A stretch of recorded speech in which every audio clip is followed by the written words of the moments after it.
This is the Onn Indoor Security Camera, and it is exclusive to Walmart. And if you are looking around for a security camera that you can have in your home, this might be a very attractive choice for you, especially since right now, as I record this on December the 4th, you can go to walmart.com and you can buy this for only $10. It's on sale. Normal price is around $22 or so.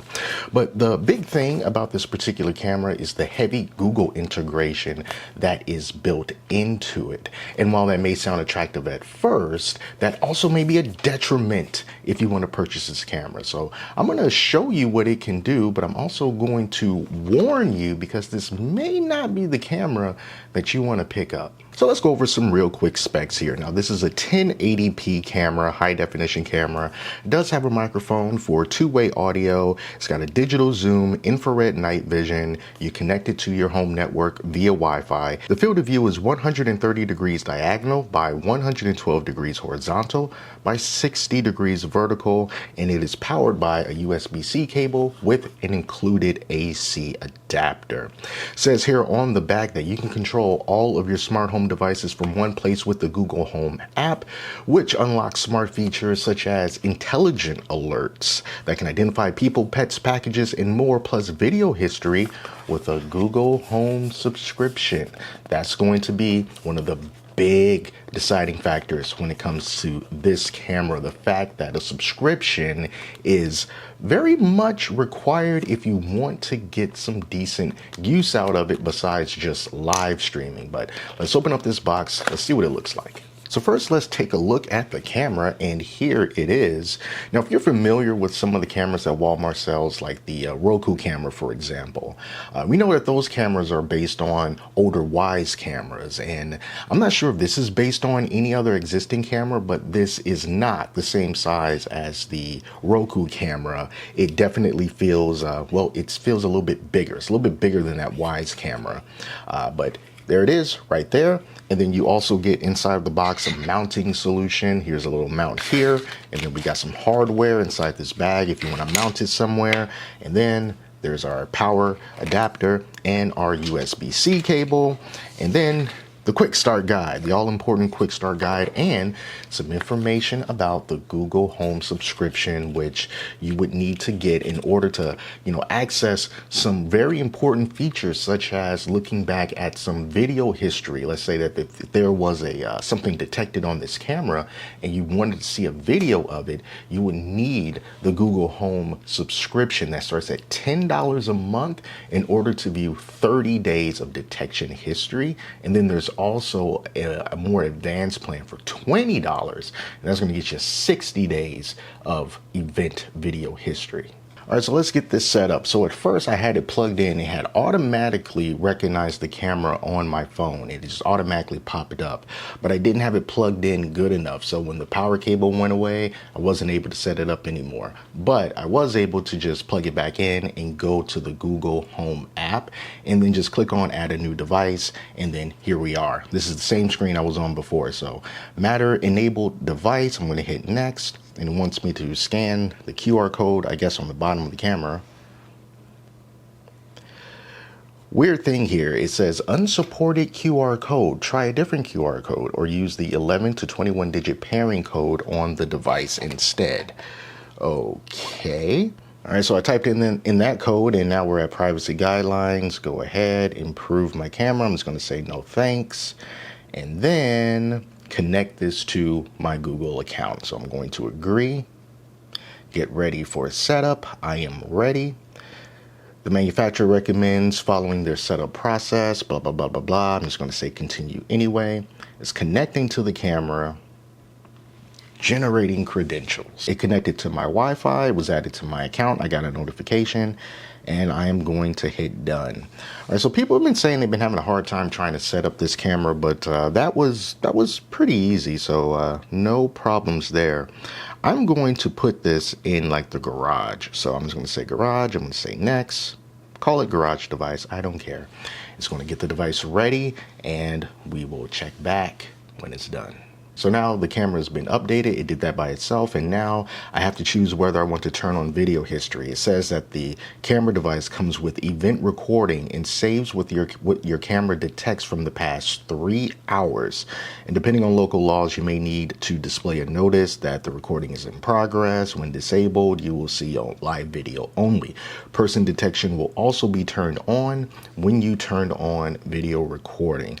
So I'm just going to go ahead and turn on the video history. But like it said, you only get video recording history for the past 3 hours. That's event recording without paying for the subscription. So I'm just going to hit next. I'm going to leave the microphone off for now, and audio recording is obviously going to be off as well.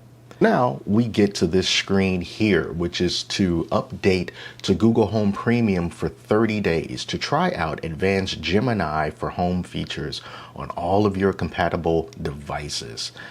So this is what my Google Home app looks like, and right underneath my thermostat you see here is the camera, and it's a live view of the camera. Moving my hand around, I turn it towards me and you can see me right here. And when I click on the camera feed, you see that this is the event history. But when you click on the event history, you see here, this is just a picture. So that's what you're going to be getting when you don't subscribe to the Google Home Premium service. You'll get this event detection, but that detection is going to be in the form of a picture and not an actual video clip. If you want to do the video clips, then you're going to have to, well, pay $10 a month at least in order to get it. Otherwise, you'll just get these snapshots. But as far as the camera itself, it does feel a little bigger than like the Roku cameras or like the Wyze cameras. It's not gargantuan, but you know, it just feels a little bit bigger than those. But the other thing is it does rotate around on its base just like that. And it can tilt up here. And then this part here also is on a hinge. But one thing about this that, you know, I wish it had that doesn't appear it has is it's not magnetized. I really would have liked it if this base were magnetized so that you can stick it on something so that you won't necessarily have to use a mount if you didn't want to.